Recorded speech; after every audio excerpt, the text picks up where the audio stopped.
तो hello friends, welcome back to my channel. Friend, आज की इस वीडियो सीरीज में हम लोग बात करने वाले हैं काफी इंपॉर्टेंट टॉपिक को, जिसका नाम है कॉन्टेक्स्ट। आप देख सकते हैं कॉन्टेक्स्ट स्विच, ये काफी इंपॉर्टेंट है आपके एग्जाम पॉइंट ऑफ व्यू से भी। तो आइए हम लोग स्टार्ट करते हैं इसे। कह रहा है कि context switch is the mechanism to store and restore the state और context of a CPU in the process block control block so that a process execution can be resumed from the same point at a later time। यानी जो आपका context switch होता है एक प्रकार का mechanism होता है जिसके द्वारा हम स्टोर करते हैं, रीस्टोर करते हैं किसी भी कॉन्टेक्स्ट को सीपीयू के अंदर। ओके, कह रहा है कि using this technique a context switcher enable multiple process to share a single CPU.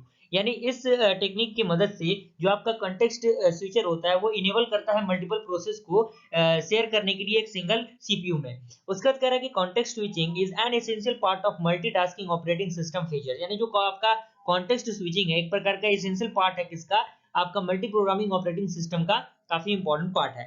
उसके बाद अगला पॉइंट कह रहा है कि when the scheduler switches the CPU from executing one process to execute another, the state from the current running process is stored into the process control block. यानी जब आपका शेड्यूलर स्विच क्या करता है, सीपीयू में एग्जिस्ट करता है एक प्रोसेस को अनदर प्रोसेस में, तो जो आपका करंट रनिंग प्रोसेस होगा वो स्टोर हो जाएगा प्रोसेस ऑफ कंट्रोल ब्लॉक के अंदर।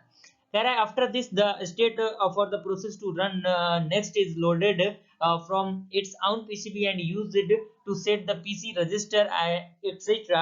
At that point the second process can start executing। यानी ये सारे डिफरेंट टाइप ऑफ परफॉर्मेंस क्या होते हैं, इसमें ऑपरेशन परफॉर्म होते हैं।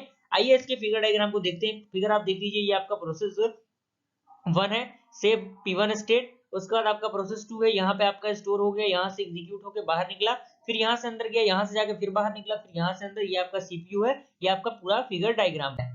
उसके बाद आपका यहाँ पर कुछ पॉइंट दिख रहा होगा कि CPU context CPU switch are computationally intensive since register and memory state must be save and restored. यानी उसमें जो आपके एलिमेंट होना चाहिए, जो मेमोरी होना चाहिए, वो स्टोर होना चाहिए।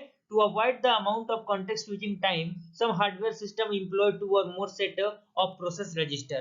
And when the process is switched, the following information is stored for the later use, जिसमें आपका program counter, scheduling information, base and limit register value, currently used register, change state, input output state information, accounting information, ये सारी चीजें क्या होती है उसमें भाग लेती हैं।